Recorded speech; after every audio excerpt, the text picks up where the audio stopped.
we need a little more snort out of the old girl. And I don't care what the air fuel is, just make the power.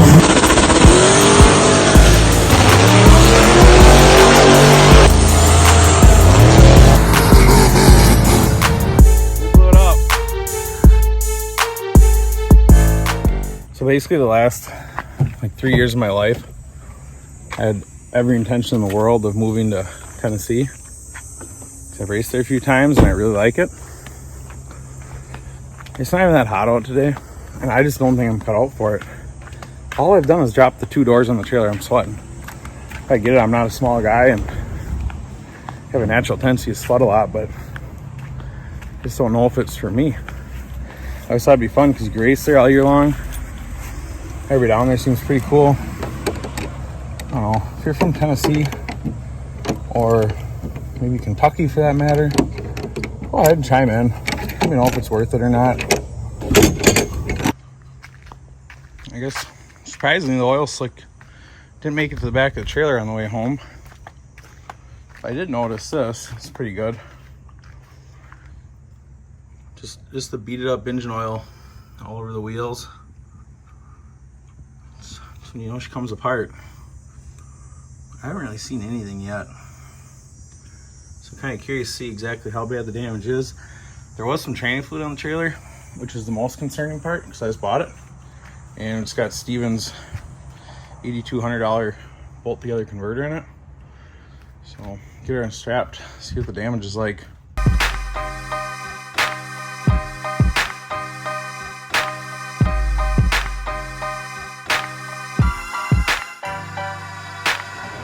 So hot. I'm not upset at all about wrecking the motor. However, something happened this weekend and I'm kind of bummed out about it. Things you learn when you switch to methanol. If you spill it on your paint, she's gonna wreck it. Now my old man, he always told me WD-40 can fix any paint. So let's find out.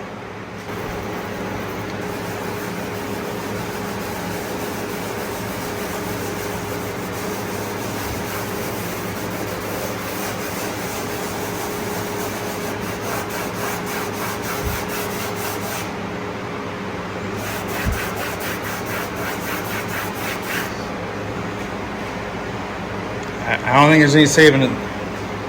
This might be what she is. So I'm pretty sure it blasted this side, I think. You know that the piece I had a motor mount pad on it. So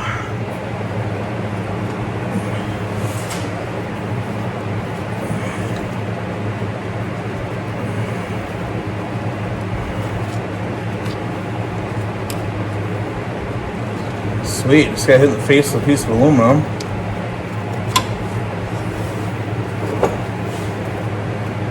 Oh yeah, yep. There it is. Kind of hope my oil pan's okay. Don't know for sure though.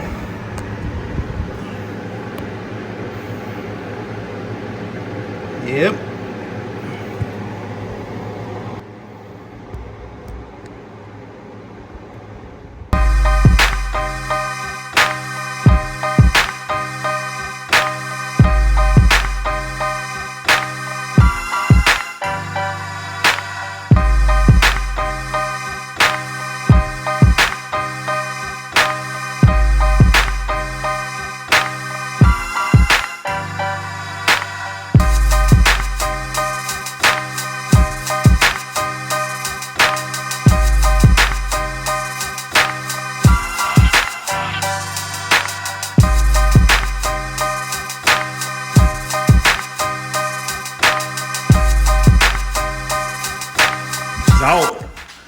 She's out. We can confirm a couple things immediately. Item number one, we're for sure down a rod, if not more. Can't really see, it's kind of dark. Definitely down a rod. Kind of surprised number two, unless it went lean. There's always that possibility. Wait for it. Oh, I can't quite. Oh, where's the angle?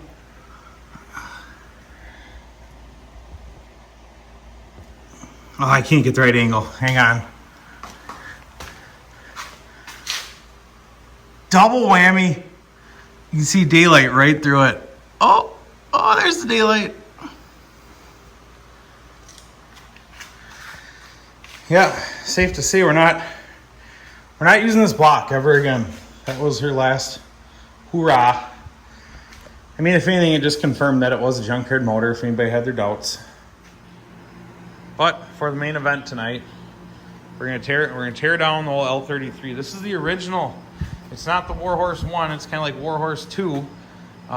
This is the one that got blown up last year. It didn't get blown up last year, but it's the one that we smashed the pan at LS Fest with, and then I continued to run it the next weekend at Thunder Valley, where we also just kept turning it up further and further, and eventually it spun number 7 and number 8 in the final round. But it still ran. It drove in the garage last winter. So I put two rods in it, a new crank, and all new bearings.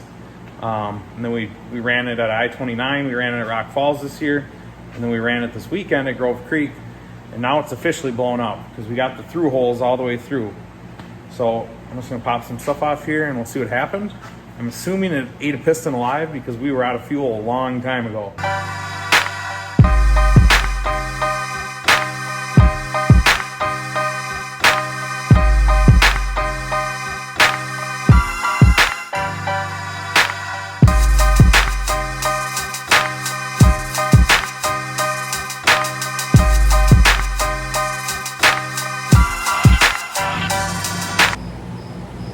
Okay, we're to that point. My only hope here, I'm really, really hoping my heads are okay. I highly doubt it, but I'll prop you up so you can see it when they come off and you can feel it with me.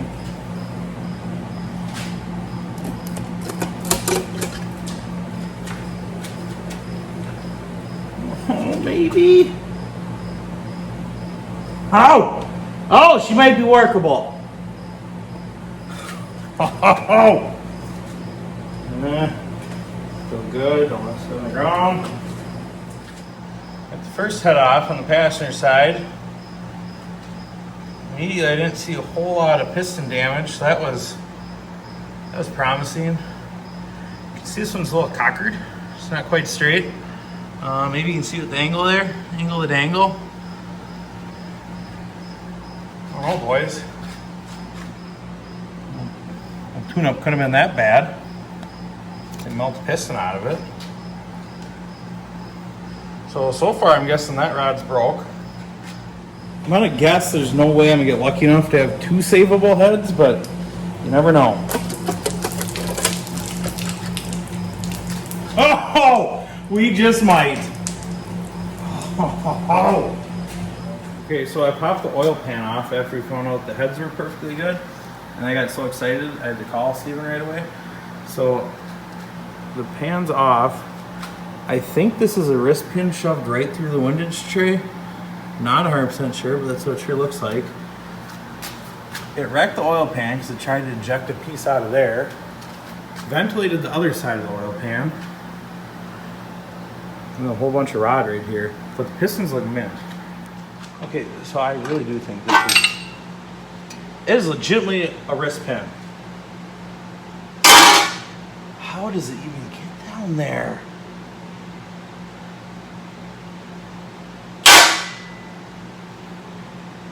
Well, the good news is it still spins freely on the crank.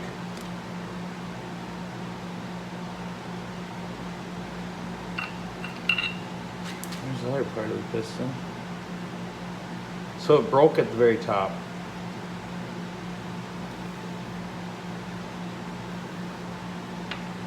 Well, there's a break at the top and at the bottom. Like I have a miniature rod right now. If I put the two pieces together, we're just missing a whole lot in between. It's like a D-stroke deal, which would probably survive better next time. Oh man. Let's see if I can knock that piston out of there.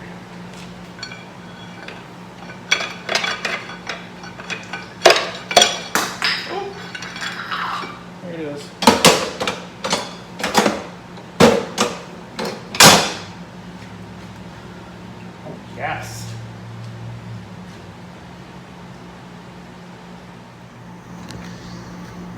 So that's about it. That's the whole teardown. I guess I'm not a professional failure analyst or an engine builder.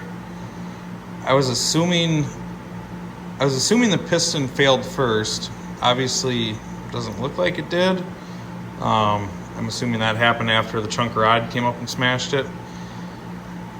I thought the piston might be kind of like on my old two-strokes, where it just start melting so I have a piston clean off. I thought that's what it was going to look like. Obviously, it doesn't.